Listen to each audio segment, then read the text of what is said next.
In the present day, researchers working in the Arctic Circle uncover a large wing-shaped aircraft buried beneath the ice. In March 1942, Hydra forces led by Johann Schmidt invade a stone church in Norway in search of a powerful cosmic artifact called the Tesseract, which is said to possess immense powers. Schmidt kills the church keeper and wipes out the entire village upon discovering the true nature of the Tesseract. Meanwhile, in Brooklyn, Steve Rogers, a young man in his 20s who is asthmatic, weighing only 90 pounds and standing 5 feet tall, eagerly tries to enlist in the United States Army. Despite his determination, his medical records, resembling those of a 90-year-old, lead to his application being rejected for the 4th time. Feeling down, Steve attends a fair with his friend Bucky Barnes, where they witness Howard Stark's failed demonstration of a flying car. Steve decides to make a 5th attempt to enlist, prompting Bucky to question how he plans to improve his application. Unbeknownst to them, Dr. Abraham Erskine overhears their conversation and is impressed by Steve's determination. Encouraged by Bucky, Steve enters another recruiting station for his 5th physical exam. Inside, he meets Dr. Erskine, who has reviewed all of Steve's previous applications. Concerned by Steve's repeated failures, Erskine tests his motivation for joining the military, learning that Steve despises bullies and isn't motivated by a desire to kill Nazis. Moved by Steve's conviction and moral character, Erskine enlists him as a candidate for Project Rebirth, a super soldier experiment conducted by the Strategic Scientific Reserve. During basic training, Colonel Phillips initially doubts Erskine's choice of Rogers for the procedure. However, witnessing Steve's selfless act of bravery convinces him otherwise. The night before the experiment, Erskine explains to Steve that Schmidt underwent a flawed version of the procedure, driven by a lust for power, leading to severe side effects. Erskine chose Steve because he believes in his inherent goodness and strength of character. In a hidden military base in the Alps, Johann Schmidt brings the Tesseract to Dr. Zola, Hydra's specialist in advanced weaponry. The cube's seemingly boundless power enables Schmidt and Dr. Zola to energize unstoppable energy weapons and cannons intended to fuel Zola's inventions. Schmidt, upon discovering Erskine's location, sends an assassin to eliminate him. Peggy and Steve enter an antique shop, exchange passcodes with an elderly woman at the register, and descend into a hidden military bunker. Inside, Peggy guides Steve to find Dr. Erskine preparing a medical capsule, accompanied by Howard Stark and Colonel Phillips, mingling with senators and dignitaries. Steve is instructed to remove his shirt and enter the capsule. Stark explains the procedure involves injecting muscle regenerators followed by bombardment with Vita rays, a painful but necessary process for strength enhancement. Carter wishes Steve luck and joins Phillips in the observation chamber as Erskine administers the serum.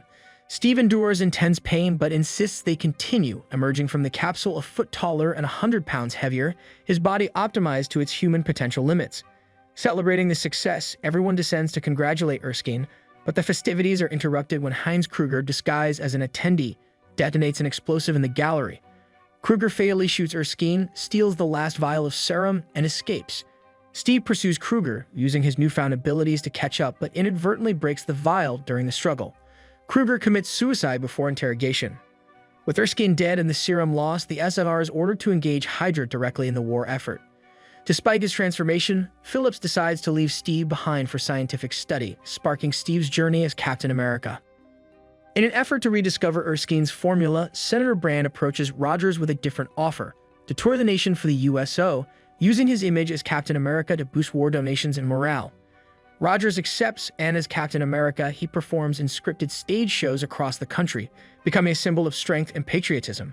His popularity leads to elaborate shows, appearances in media like film strips and comic books, and widespread merchandise. While Rogers is glad to support the war effort, he becomes increasingly weary of being a mere figurehead rather than actively fighting alongside soldiers. Meanwhile, Schmidt unveils his new weapons powered by the Tesseract to 3 Nazi officers who mockingly call him the Red Skull, criticizing his obsession with the occult. This nickname infuriates Schmidt, who demonstrates the capabilities of his energy weapons and reveals Hydra's split from the Nazi Party, declaring themselves enemies of the world. Using the Tesseract's energy, Hydra rapidly develops advanced weaponry and technology, posing a significant threat globally. In November 1943, while entertaining troops and reconnecting with SSR colleagues, Rogers learns that Barnes' unit was lost battling Hydra. Despite Phillips' pessimism, Rogers refuses to believe Barnes is dead and decides on a solo rescue mission, aided by Carter and Howard Stark. During a mission, Rogers realizes Stark and Carter have a closer relationship and quietly keeps his feelings for her to himself. As anti-aircraft guns from Hydra open fire on Stark's plane, Steve parachutes in while Carter and Stark escape to safety. Steve stealthily infiltrates the Hydra base, swiftly incapacitating guards along the way. He reaches Hydra's main factory and frees captive soldiers, inciting a riot that aids their escape, while Steve presses on to find Barnes. Inside the facility, Steve locates Bucky strapped to an operating table, clearly tortured. He also discovers a large tactical map on the wall, memorizing its contents. Schmidt, observing the chaos, initiates the factory's self-destruct sequence to cover Hydra's tracks and relocates to another facility. As the building begins to explode, Schmidt confronts Steve on a catwalk, taunting him about their shared origins as enhanced beings due to the super soldier serum. Schmidt then reveals his true face as the Red Skull, a grotesque figure resembling a skull. The Red Skull escapes in a unique plane, while Zola flees in Schmidt's roadster. Steve and Bucky must navigate a collapsing structure to reach safety. Bucky narrowly crosses a crumbling beam before it collapses, while Steve, with no other option, leaps over the fiery chasm. They regroup with escaped prisoners and return to base. Steve earns the respect of his superiors and is recognized as a capable soldier, given high rank and the role of Captain America to lead the fight against Hydra directly. News of Captain America's heroic exploits spreads globally, but Steve doesn't appear for his Congressional Medal ceremony. Instead, he's in London briefing Phillips and Carter on the Hydra bases he intends to destroy. He plans to recruit a team from among the men who liberated the Italian base.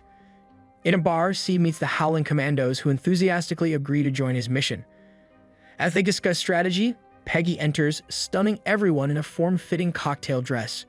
Ignoring the men around her, including Bucky, Peggy flirts with Steve, expressing her desire to dance with him someday.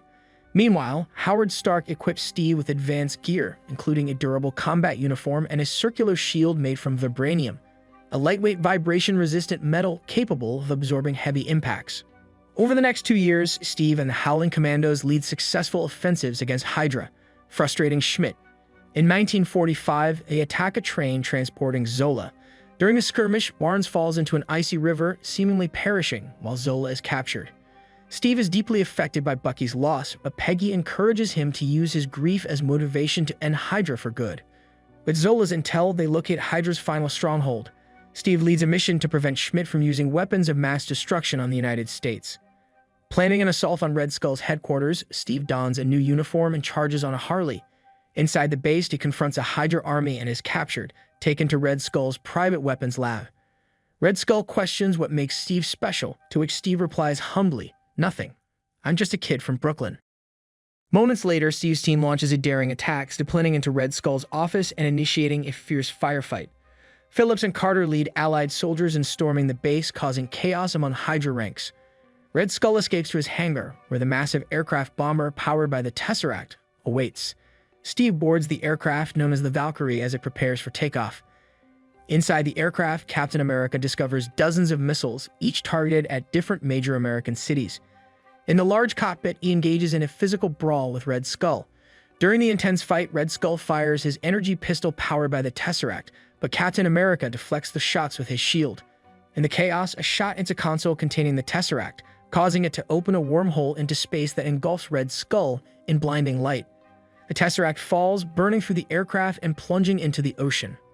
Realizing he cannot safely land the aircraft without risking detonation, Captain America crashes it on an Arctic shelf. He shares a heartfelt farewell with Peggy Carter, promising to take her dancing, knowing they may never fulfill that promise. Later, Stark retrieves the Tesseract from the ocean, but finds no trace of Rogers or Red Skull's aircraft. Meanwhile, Rogers wakes up in a hospital room reminiscent of the 1940s. He realizes he's out of place when he hears a modern radio broadcast and rushes outside to find himself in present-day Times Square. Nick Fury approaches Rogers, revealing that he has been unconscious for nearly 70 years. Shocked by the news, Rogers' immediate concern is the dance he promised Peggy a year later.